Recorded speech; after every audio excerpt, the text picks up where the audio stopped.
Bonjour à vous. Je ne nie bien sûr pas que des enfants ou des adultes souffrent d'inattention. Mais je dis qu'associer cette inattention spécifiquement à une hyperactivité plutôt qu'à d'autres difficultés telles qu'angoisse, dépression, opposition ou hypoactivité est arbitraire. Et surtout, qu'en faire une pathologie psychiatrique organique dénommée TDAH est une imposture médicale et scientifique. Suis-je excessif, irresponsable, ignare? Jugez vous-même. Je me réfère ici à un best-seller intitulé Sans idée pour mieux gérer les troubles de l'attention et le TDAH. L'auteur est docteur en neuropsychologie et je la cite textuellement. Page 23, elle écrit « Le TDAH est organique car il y a plusieurs hypothèses biochimiques, métaboliques, physiologiques en sa faveur. » Donc, elle confond grossièrement hypothèse et preuve. Elle ajoute que le TDAH est héréditaire car sa fréquence est élevée dans certaines familles et jumeaux.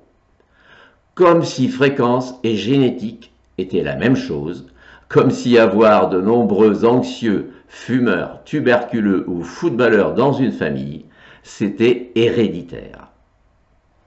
Page 40. Elle affirme que le TDAH est neurologique comme l'épilepsie. Carrément.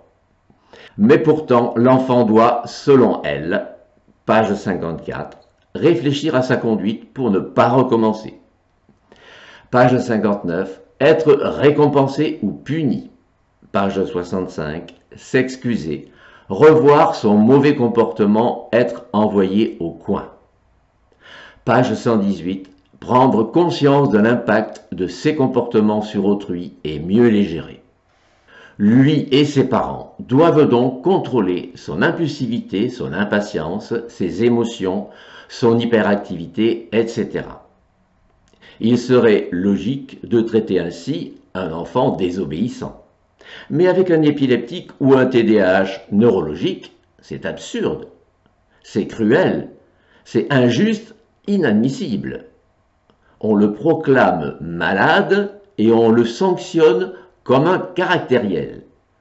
Comment des psys peuvent-ils justifier cela? Car attention, ce livre n'est pas le seul à raisonner ainsi.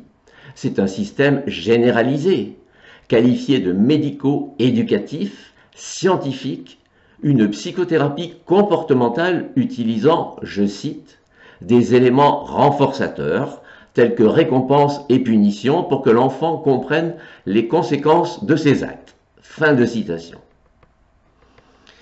De plus, on prétend éduquer l'entourage familial, l'entourage amical et scolaire, et retirer le jeune de sa famille si on soupçonne celle-ci de favoriser son impulsivité et son hyperactivité. Cela veut-il dire qu'on place alors l'enfant? Où? Dans un foyer, un centre, une famille d'accueil? D'après quels critères? Tout cela est incohérent, dangereux. Ce n'est ni de la psychothérapie, ni de la médecine. D'ailleurs, on ne parle jamais de guérir, mais de réduire l'impact de la supposée maladie. Apprendre à faire avec pendant toute sa vie personnelle, familiale, scolaire, professionnelle. Quelle triste perspective. Soyons sérieux. La guérison, la vraie, existe forcément. Mais elle ne peut être obtenue que par une méthode n'ayant rien à voir avec tout ceci. Bien plus ingénieuse, brève, efficace, élégante. Mes suiveurs sur YouTube en ont déjà une idée. Et si cela vous intéresse, je vous en informerai dans une prochaine vidéo. Je vous remercie de votre attention.